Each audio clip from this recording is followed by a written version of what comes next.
जी defence expert के तौर पर जुड़े हुए हैं। Colonel retired TP Tyagi ji, सबसे पहले तो बहुत स्वागत है आपका।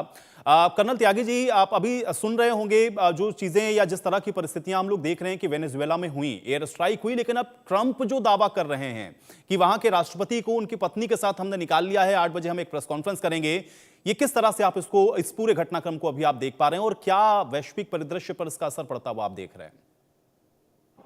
देखिए, इसमें तो कोई शक नजर नहीं आता कि एक बहुत बेहतरीन मिलिट्री प्लानिंग करके अमेरिका ने वेनेजुला के जो प्रेसिडेंट थे और उनकी वाइफ को पकड़ भी लिया, उनको बाहर ले भी गए और अपनी सेना को उसके लिए उन्होंने शाबाशी भी दे दी।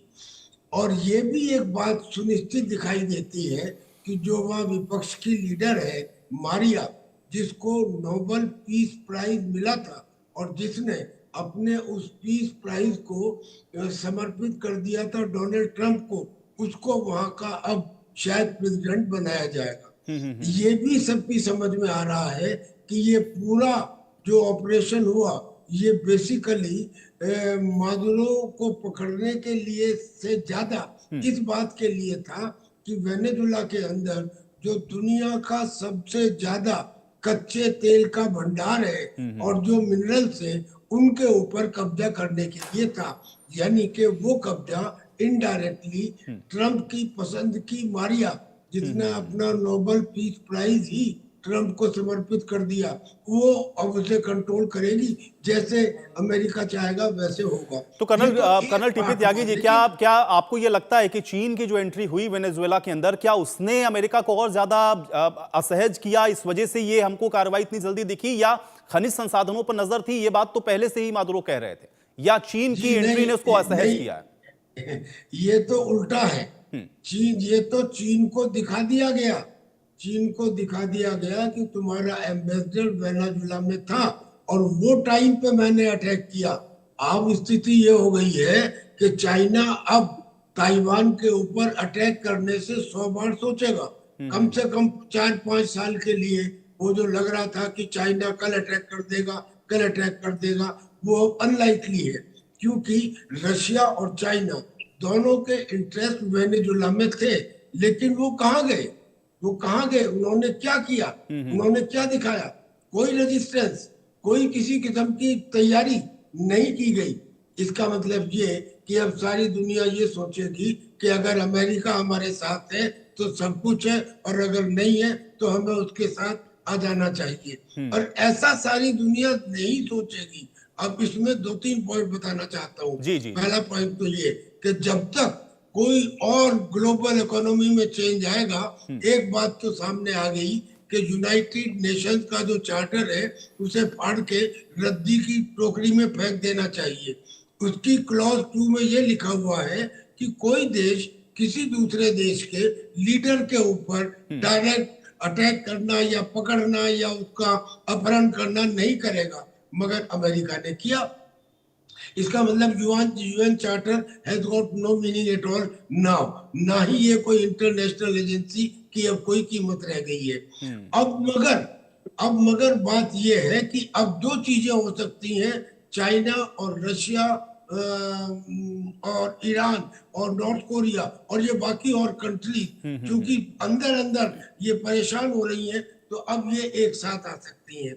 यानी कि एक न्यू वर्ल्ड ऑर्डर की बात आप कह रहे हैं अजय जांड्याल, ठीक है। वर्ल्ड ऑर्डर के साथ अजय जो बात अभी colonel retired TP Tyagi ji कह रहे हैं, क्या अब इस ओर जाता हुआ हमको ये दिखेगा पूरा घटनाक्रम? क्योंकि बड़े विस्तार से बता दिया टीपी त्यागी जी ने कि क्या इसके पीछे के कारण रहे और इसके आने वाले समय में जो परिणाम है वो क्या रहेंगे। क्या इस तरह की चीजें आपको होती हुई दिख रही हैं अजय?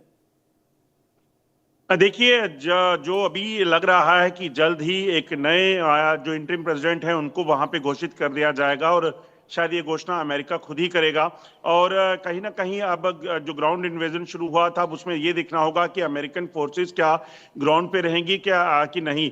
दूसरा, बिल्कुल टीपी त्यागी जी ने सही कहा कि जो एक बड़ा जो ऑयल भंडार है वहां पर है, ऐसे में अमेरिका नहीं चाहेगा उसे लूज करे, इकोनॉमिकली भी उसका नुकसान होगा। और दूसरा, चीन के जो राजदूत वहां पे देखे गए थे वो एक बड़ा मुद्दा है। आप सोचिए जिस तरह से अमेरिका की चीन के साथ तनातनी है, वो सब जानते हैं कि अमेरिका किसी भी तरीका से चीन को अपने बगल में आकर नहीं बैठने देगा। उसके लिए एक बड़ा खतरा जो है वो लॉन्ग टर्म के लिए हो सकता है। तो वेनेजुएला ऐसी जगह है जहां पर जो सदर्न अमेरिका के साथ इलाका है, वहां पर अगर चीन का कोई हस्तक्षेप शुरू होता है, चाहे वो इन्वेस्टमेंट के नाम पे हो या किसी भी चीज के हो, वो यकीनन उससे एक बड़ी थ्रेट अमेरिका मानेगा। और अमेरिका जो लॉन्ग टर्म प्लानिंग के साथ चलता है, तो ऐसे में ट्रंप जैसे राष्ट्रपति जब अमेरिका में कुर्सी पर बैठे हैं, तो वो इस तरह की चीजें होने दें, ये बिल्कुल भी मुमकिन नहीं है। Colonel retired CP Tyagi ji, क्योंकि वैश्विक परिदृश्य में अगर हम लोग इसको देखें, आपने कहा कि एक नया वर्ल्ड ऑर्डर, तो फिर उसमें क्या भारत के ऊपर ये जो कुछ घटनाक्रम हुआ है उसका कुछ असर पड़ता हुआ लॉन्ग टर्म में आप देख रहे हैं? और अगर इस तरह की चीजें होती हैं तो हम अपने देश के हिसाब से इसको कैसे देखें? लॉन्ग टर्म में भी और शॉर्ट टर्म में भी भारत के ऊपर भी पड़ सकता है। अरे जब अमेरिका ने एक तरफ से ये दिखा दिया कि मैं जब चाहूं, जहां चाहूं, जिस देश में चाहूं वहां इस तरह का काम कर सकता हूं, और दुनिया की बड़ी बड़ी ताकतें जो ये कहती हैं, जैसे चाइना, कि मेरी नेवी जो है वो तो अमेरिका से भी ज्यादा स्ट्रांग हो गई है, कहाँ चली गई वही वो नेवी? जब अमेरिका के एयरक्राफ्ट कैरियर और 50 से ज्यादा वारशिप और उसके चुनिक हेलीकॉप्टर और अपाचे हेलीकॉप्टर वहां पर कैरिबियन सी में इतने दिनों से तैनात थे, घंटे भर में तो नहीं हुआ ये। तब उन्होंने क्या किया? तो लिहाजा वो, और चूंकि भारत के साथ अब उसकी तनातनी है, लिहाजा भारत के ऊपर और पाकिस्तान को उसने गोद में बिठा लिया है। लिहाजा बिल्कुल हो सकता है या तो भारत उसकी बात माने, लेकिन मैं इसीलिए कह रहा हूं कि ये होना, इसके लिए प्रतिरोध, कोई जितना बड़ा एक्शन होता है, इक्वल एंड अपोजिट रिएक्शन भी होता है। इमीडिएट तो नहीं हुआ, लेकिन आप सोच के देखिए 2024 में जब रशिया के कजान में ब्रिक्स की मीटिंग हुई थी, तब ये बात उठी थी न्यू वर्ल्ड। तो आप ये कह रहे हैं कि आज वैश्विक परिदृश्य में अगर आप देखें तो चाहे लॉन्ग टर्म हो या शॉर्ट टर्म हो, दोनों का ही जो असर है वो भारत के ऊपर पड़ना बड़ा लाजमी। बहुत शुक्रिया।